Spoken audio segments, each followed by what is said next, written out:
Hello everyone, welcome to my channel Soni fashion. आज की video में आप प्लाज़ो पैंट की कटिंग एंड स्टिचिंग करना सीखेंगे। तो इसे बनाने के लिए मैंने 2 मीटर का फैब्रिक यूज़ किया है। अब सबसे पहले हमें अपने कपड़े को 4 फोल्ड करके यहाँ पर बिछा लिया है। अब इसके बाद सबसे पहले हम अपने प्लाज़ो की लंबाई के लिए निशान लगाएंगे। तो यहाँ पर हमारे प्लाज़ो की लेंथ है 39 इंच।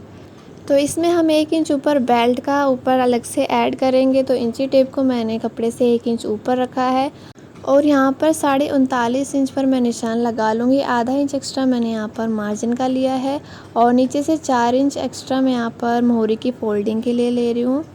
अब इसके बाद इस निशान को हमें सीधा खींच लेना है। अब इसके बाद हम अपने हिप के लिए निशान लगाएंगे। तो यहाँ पर जितनी भी आपकी हिप है उसको 4 से डिवाइड करके उसमें 4 इंच ऐड करने हैं। तो यहाँ पर हमारी हिप है 36 इंच। 36 को 4 से डिवाइड करने पे आएगा हमारा 9 इंच। तो 9 इंच में हम 4 इंच एक्स्ट्रा ऐड कर लेंगे तो आता है हमारा 13 इंच। तो इस तरह से 13 इंच पर मैंने निशान लगा लिया है। अब इसके बाद यहाँ से 2 इंच मैंने अंदर की तरफ एक निशान लगाया है और उसके बाद हम आसन के लिए निशान लगाएंगे। तो 1 इंच ऊपर एक्स्ट्रा बेल्ट का छोड़ते हुए यहाँ पर मैं आसन का निशान लगाऊंगी। तो जितनी भी हमारी हिप है उसको 3 से डिवाइड कर लेंगे। तो 36 यहाँ पर हमारी हिप है, उसको 3 से डिवाइड करने पे आएगा हमारा 12 इंच। तो 12.5 इंच पर मैं यहाँ निशान लगा रही हूँ। आधा इंच मैंने यहाँ पर मार्जिन का ले लिया है।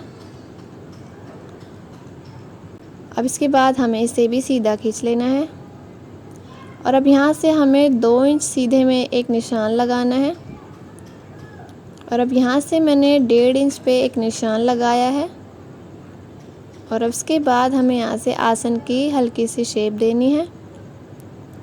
तो आसन का निशान मेरे यहाँ पर लग चुका है। अब इसके बाद जो 13 इंच का हमने निशान लगाया था उसका हम हाफ़ करेंगे। तो 13 का हाफ़ होता है हमारा 6.5 इंच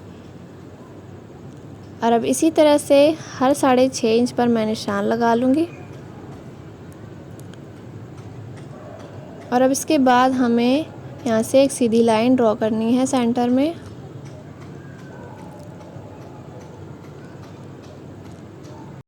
अब इसके बाद आसन से करीब 2 इंच नीचे पे मैं यहाँ पे एक निशान लगा रही हूँ जहाँ पर हम थाई का निशान लगाएंगे। तो यहाँ पर जो हमारी थाइज़ है वो है 21 इंच। तो 21 का हमें हाफ़ कर लेना है। तो 21 का जो हाफ़ होगा वो होता है हमारा 10.5 इंच और उसके बाद 10.5 का भी मैंने यहाँ पर हाफ़ कर लिया है। तो 10.5 का हाफ़ होगा हमारा 5.2 इंच। तो सेंटर वाले निशान से 5.2 यहाँ पर एक निशान लगा लूँगी और एक निशान मैं यहाँ 10.5 इंच पर लगा लूँगी।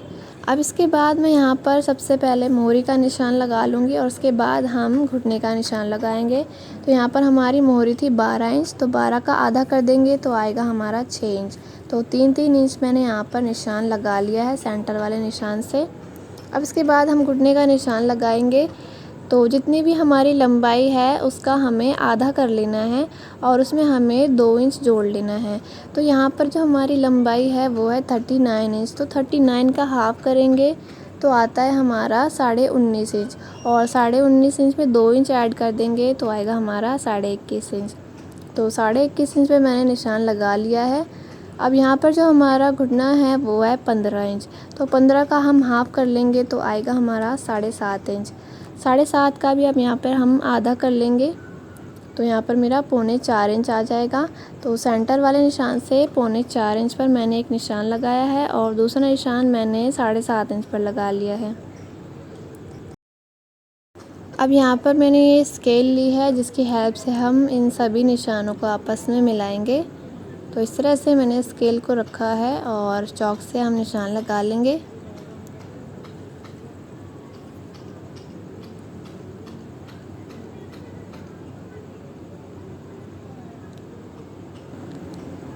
अब इसके बाद यहाँ से हमें करीब आधा इंच पर निशान लगाना है और उसके बाद इस निशान को हमें सीधा खींच लेना है।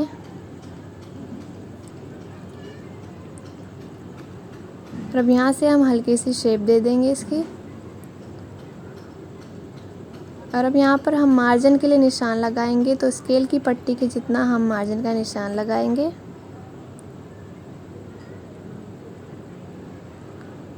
और अब इस साइड से भी हम इसी तरह से निशानों को मिला लेंगे।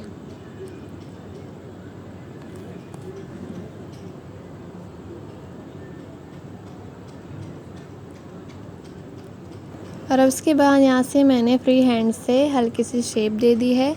और अब उसके बाद स्केल की पट्टी जितना हमने यहाँ पर भी मार्जिन का निशान लगा लेना है। तो यहाँ पर ये मैंने फ्रंट वाला निशान लगाया है। बैक वाले के लिए हम अलग से एक निशान लगाएंगे।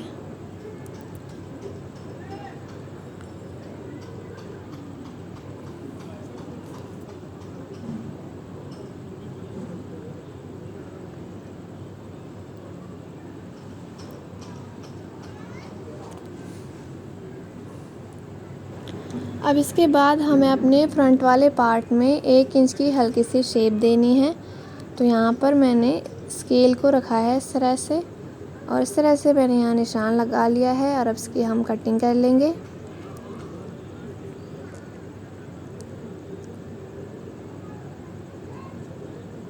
अब यहाँ से मैंने दोनों पार्ट्स को भी अलग कर लिया है।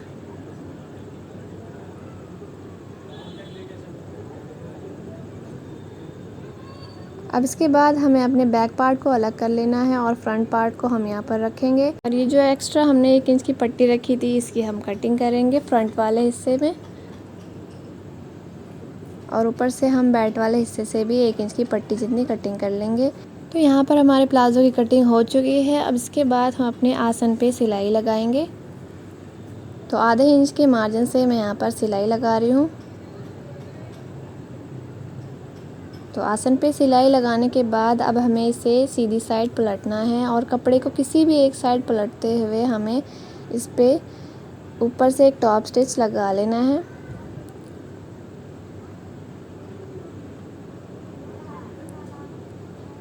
तो यहाँ पर मैंने टॉप स्टिच लगा लिया है। अब इसके बाद हमें यहाँ पर इस तरह से कपड़े को बिछा लेना है और ये जो चौक का निशान है, हमें इस निशान को दूसरी साइड भी लगा लेना है। तो इस तरह से एक के ऊपर एक हमें इस तरह से कपड़े को रख लेना है और हाथों से इस तरह से डैब डैब करते हुए हमें दूसरी तरफ भी निशान लगा लेना है। तो यहाँ पर मैंने दोनों तरफ निशान लगा लिया है। अब इसके बाद ये जो हमारा बैक वाला पार्ट है, हमने इस पर भी आसन पे सिलाई लगा के टॉप स्टिच लगा लिया है। और हमारा जो फ्रंट वाला पार्ट है, अब हमें इस पे रख लेना है। और ये जो हमारे साइड वाला निशान है, हमें इस पे सिलाई लगानी है।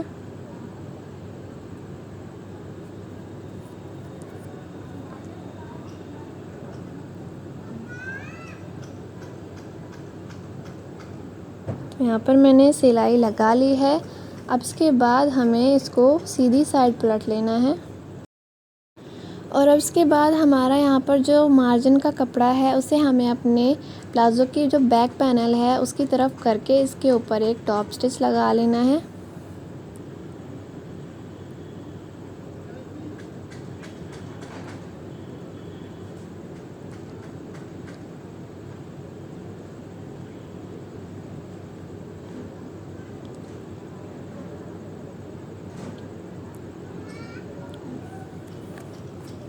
तो यहाँ पर मैंने टॉप स्टिच लगा लिया है। अब इसी तरह से हमें दूसरी साइड पे भी सिलाई लगा के टॉप स्टिच लगा लेना है। अब इसके बाद हम अपने प्लाज़ो की मोहरी फ़ोल्ड करेंगे। तो इस तरह से कपड़े को एक बार फ़ोल्ड करना है और बाकी का जो कपड़ा है उस तरह से हमें फ़ोल्ड करते हुए इस पर सिलाई लगा लेंगे।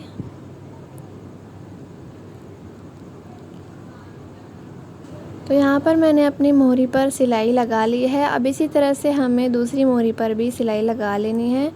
तो यहाँ पर मैंने अपने दोनों मोहरियों पर सिलाई लगा ली है। अब इसके बाद जो हमारा चौक वाला निशान है, यहाँ पर भी हमें सिलाई लगा लेनी है।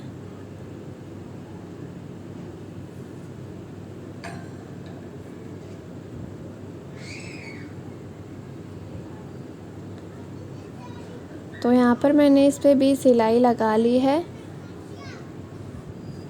अब इसके बाद हमें अपने प्लाज़ो के फ्रंट वाले पैनल में टक्स के लिए निशान लगाना है। तो यहाँ पर हमें सेंटर का निशान लगा लेना है। तो यहाँ पर 10 इंच का हम सेंटर करेंगे, तो आता है हमारा 5 इंच। अब इसके बाद यहाँ से हमें 5 इंच पर एक सीधा निशान खींचते हुए निशान लगा लेना है। अब सेम इसी तरह से दूसरी साइड भी हम निशान लगा लेंगे।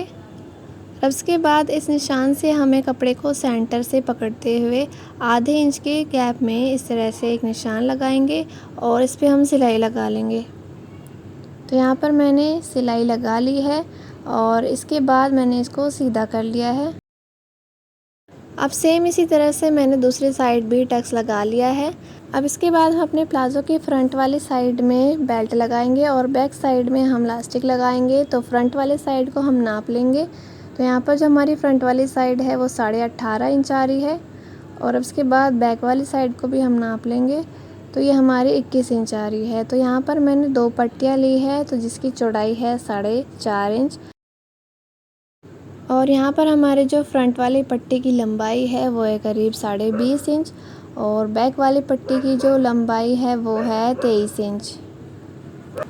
अब सबसे पहले हम अपने फ्रंट वाले पैनल में बेल्ट लगाएंगे। तो यहाँ पर मैंने चिपकाने वाली बुकरम ली है जिसे मैंने यहाँ पर आयरन से प्रेस कर लिया है और अब इसके बाद मैंने यहाँ पर अपने प्लाज़ो की उल्टी वाली साइड पे अपनी पट्टी की सीधी साइड को रखा है और आधे इंच के मार्जिन से मैं यहाँ पर सीधी सीधी सिलाई लगा रही हूँ। तो यहाँ पर मैंने सिलाई लगा ली है। अब इसके बाद हमें इस पट्टी को इस तरह से सीधी वाली साइड पलटना है और पलटने के बाद हमें इस पे सिलाई लगा लेनी है। तो इस तरह से कपड़े को अंदर की तरफ दबाते हुए हमें बेल्ट पर सिलाई लगानी है। तो फ्रंट वाला बेल्ट का हिस्सा हमारा रेडी हो गया है। अब इसके बाद हम बैक वाले पार्ट में इलास्टिक लगाएंगे। तो यहाँ पर मैंने अपने कपड़े की उल्टी वाली साइड रखी है और उसके बाद पट्टी की मैंने यहाँ पर सीधी साइड को इसके ऊपर रखा है और इसी तरह से हम आधे इंच के मार्जिन से इस पर सिलाई लगाएंगे। तो यहाँ पर मैंने सिलाई लगा ली है। अब इसके बाद इसे भी हमें इस तरह से आधा इंच कपड़े को फोल्ड करके एक बार और फोल्ड करके इस तरह से पूरे में सिलाई लगा लेनी है।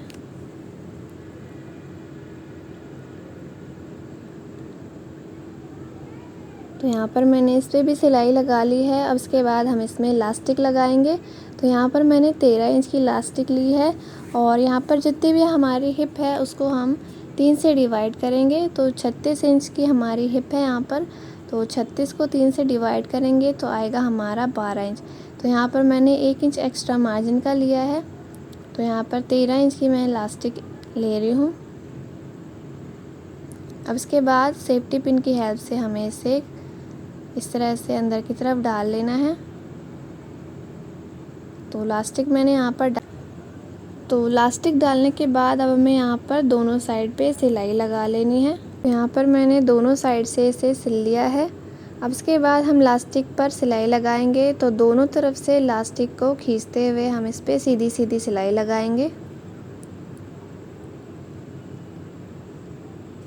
तो यहाँ पर मैंने अपनी इलास्टिक पर भी सिलाई लगा ली है। तो यहाँ पर हमारी प्लाज़ो कंप्लीट स्टिच हो चुकी है। सिलने के बाद इसका कुछ इस तरह से फाइनल लुक आएगा। आई होप आज की मेरी वीडियो आपको पसंद आई हो। अगर वीडियो पसंद आई हो तो वीडियो को लाइक और शेयर करें और इसी तरह की सिलाई से रिलेटेड वीडियोस देखने के लिए मेरे चैनल को सब्सक्राइब ज़रूर करें। Thanks for watching.